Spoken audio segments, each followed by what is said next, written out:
Okay, guys, I just started up the truck. Truck started fine. It was cold. It was probably about 55 degrees outside. I didn't have to give it any gas when I started it.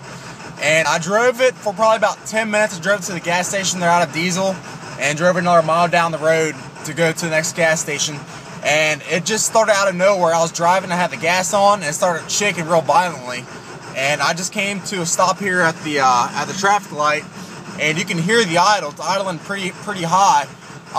When it cold started, it idled at about probably 500, but now it's closer to about 900, 950.